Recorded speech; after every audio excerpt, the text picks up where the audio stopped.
Give us today. And it's here that we're like, finally, this is the point where I get to ask. I get to make my requests known. This is the moment.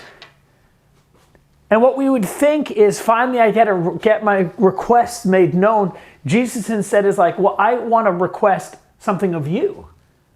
And he wants to request something of me. And what he requests of us is to ask. Well, to ask what? For this. To ask for provision.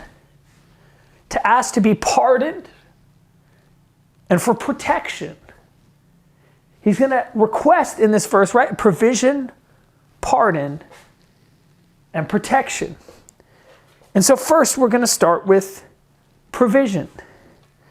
As we see in this verse, give us today our daily bread. And if we're honest, it's something that most of us don't worry about. Some of us eat more than just our daily bread, don't we? I mean, this is more than a problem of need, and that's what Jesus is trying to get to the root of. Give us today our daily bread is a reminder, ultimately, that God is our provider.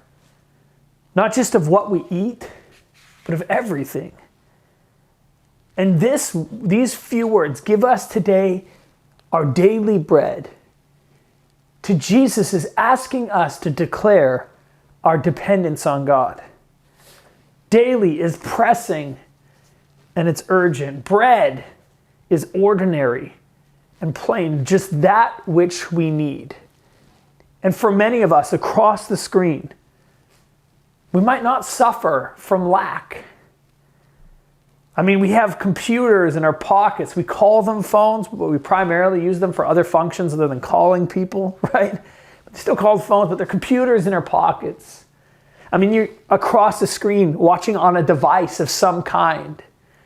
I mean, we have so much.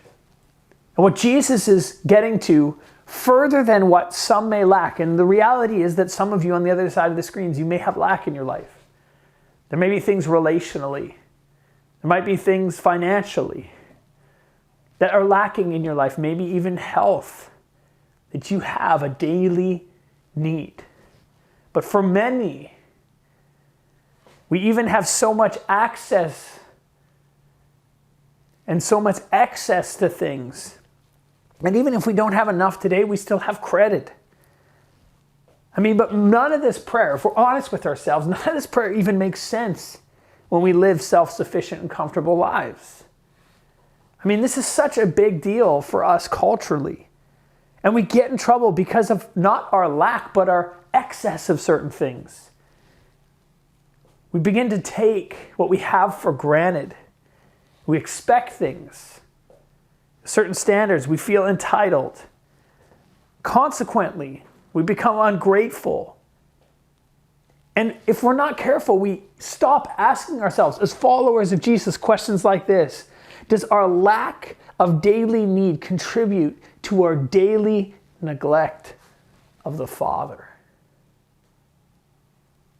Daily. There's a frequency and an urgency here. And if our daily provisions are already in hand, we can feel like, God, I can get to you later. And the utterance of this prayer, as Jesus reminds us to get alone and to close the door and be with God, the utterance of this prayer challenges us whether we need the Father or not. And praying for bread, for many, is a prayer of contentment. And more than that, as we ask ourselves, do we need more than what we have, or is it just a want?